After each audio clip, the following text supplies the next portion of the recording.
வணக்கம். புது புது அர்த்தங்கள் நிகழ்ச்சியில் உங்களை சந்திப்பதில் மகிழ்ச்சி.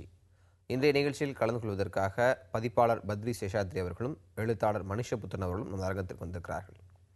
நம்ம விவாதத்தினுடைய முதல் செய்தியாக அரவிந்த் கெஜ்ரிவால் தொடர்பாக அவர் தன்னோட அந்த தேர்தல் விதிமுறைகளை மீறியிருக்கிறார், அவர் சற்று கவனமாக இருக்க வேண்டும் அப்படின்னு தேர்தல் ஆணையம் சொல்லியிருக்காங்க.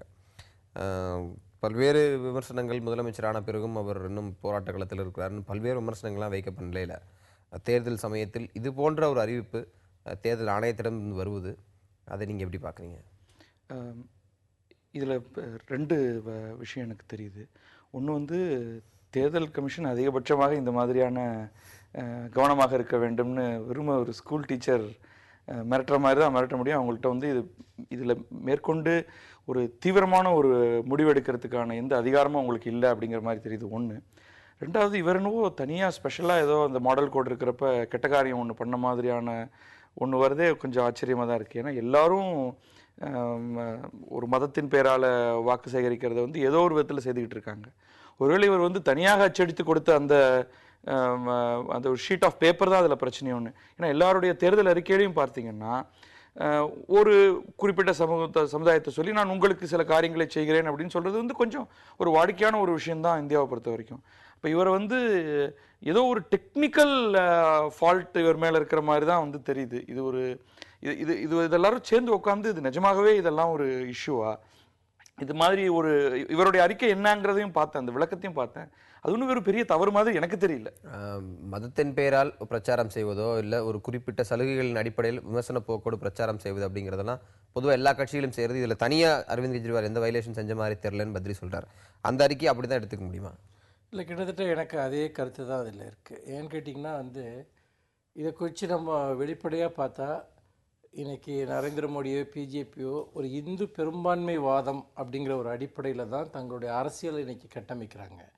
அப்போ மைனாரிட்டிஸ் இன்றைக்கி யார் பக்கம் போவாங்கன்றது அரசியல் களத்தில் ஒரு பெரிய கேள்வியாக இருக்குது.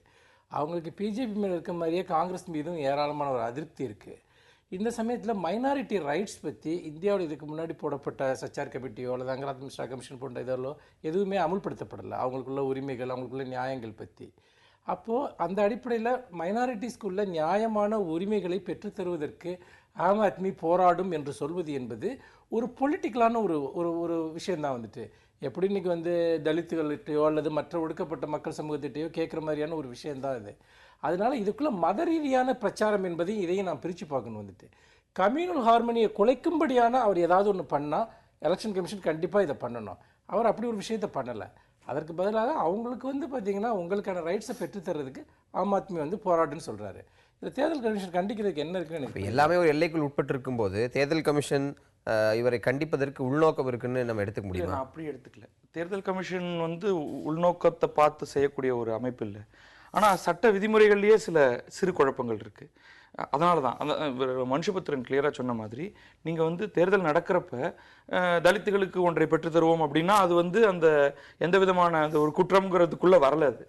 ஆனால் முஸ்லிம்களுக்கு ஒன்றை செய்து தருவோம் அப்படின்னு சொன்னால் அது மதத்தின் பெயரால் வாக்கு சேகரிப்பது அப்படிங்கிற ஒரு ஒரு வரம்புக்குள்ளே வர்ற மாதிரியான ஒரு தோற்றத்தை கொடுக்கறது. அவ்வளோதான் இங்கே விஷயமே. ஸோ இதை அந்த மாதிரி ஒன்று இருக்கிறதுனால ஒருத்தர் கம்ப்ளைண்ட் கொடுக்குறாரு. கம்ப்ளைண்ட் கொடுத்தா அதை எலெக்ஷன் கமிஷன் அந்த கம்ப்ளைண்ட்டுக்குள்ளே அதை பார்க்க வேண்டியதாக இருக்குது. அப்படி இருந்தாலும் அதிகபட்சமாக என்ன சொல்ல போகிறாங்க, இப்படிலாம் செய்யாதீங்க இனிமே அப்படிங்கிற மாதிரி ஒரு ஒரு வலுவில்லாத ஏதோ ஒரு பதிலை தான் சொல்ல போகிறாங்க. ஆனால் என்னுடைய பார்வையில் கெஜ்ரிவால் பண்ணதில் எந்த தப்பும் இல்லை அப்படின்னு நம்ம அந்த அளவில் இந்த தலைப்பற்றி விவாதத்தை நிறைவு செய்வோம். இன்றைய நாளின் புதிய செய்தியில் கார்த்திகேயன் காத்திருக்கிறார். கார்த்திகேயன், இனி உங்களிடம். நன்றி சம்மல். இந்த நேரத்துக்கான புதிய செய்திகளை தற்போது பார்க்கலாம். இலங்கை சிறையிலிருந்து விடுவிக்கப்பட்ட 182 மீனவர்களும் தற்போது வரை தாயகம் திரும்பவில்லை. கடல் சீற்றம் மற்றும் படகில் ஏற்பட்ட பழுது காரணமாக ஊர் திரும்புவதில் தாமதம் ஏற்பட்டிருக்கிறது. இலங்கை சிறையில் உள்ள 25 மீனவர்களை விடுவிக்க வேண்டும் என வலியுறுத்தி ராமேஸ்வரம் மீனவர்கள் இன்று முதல் வேலைநிறுத்த போராட்டத்தை தொடங்கியிருக்கின்றனர். மத ரீதியாக துண்டு பிரச்சாரம் செய்து ஓட்டு கேட்ட விவகாரத்தில் டெல்லி முதலமைச்சர் கெஜ்ரிவாலுக்கு தேர்தல் ஆணையம் எச்சரிக்கை விடுத்துள்ளது. தேர்தல் நடத்தையை மீறியதாக அது குற்றம் சாட்டியிருக்கிறது. திமுகவிலிருந்து தற்காலிகமாக நீக்கப்பட்டார் மு க அழகிரி. கட்டுப்பாட்டை மீறியதால் நடவடிக்கை என கட்சி தலைமை விளக்கம் அளித்திருக்கிறது. அழகிரி நீக்கப்பட்டதால் திமுகவுக்கு எந்த பாதிப்பும் இல்லை என கருணாநிதி கருத்து தெரிவித்திருக்கிறார். போக போக தெரியும் என்கிறார் மு க அழகிரி. கட்சியிலிருந்து அழகிரி தற்காலிக நீக்கம் செய்யப்பட்ட விவகாரம். தென் மாவட்ட திமுக நிர்வாகிகள் கருணாநிதியை சந்தித்து ஆலோசனை நடத்தினர். 2005ஆம் ஆண்டுக்கு முந்தைய ரூபாய் நோட்டுகளை இப்போதே வங்கிகளில் மாற்றிக்கொள்ளலாம் என்று ரிசர்வ் வங்கி அறிவித்திருக்கிறது. செவ்வாய் கிரகத்தில் 400 கோடி ஆண்டுகளுக்கு முன்பு தண்ணீர் இருந்ததாக அமெரிக்க விண்வெளி ஆய்வு நிறுவனமான நாசா கூறியிருக்கிறது. பரபரப்பான சூழ்நிலையில் நியூசிலாந்துக்கு எதிரான 3வது ஒருநாள் கிரிக்கெட் போட்டி ஆக்லாந்தில் தொடங்கியுள்ளது. டாஸ் வென்ற இந்திய அணி பந்துவீச்சை தேர்வு செய்திருக்கிறது. ஆஸ்திரேலிய ஓபன் டென்னிஸ் மகளிர் இறுதிப் போட்டி இன்று நடைபெறுகிறது. சீனாவின் லீனாவும் ஸ்லோவாக்கியாவின் சிபில் கோவாவும் பலப்பரீட்சை நடத்துகின்றனர். ஒரு சிறிய இடைவெளிக்கு பிறகு புது அர்த்தங்கள் தொடரும்.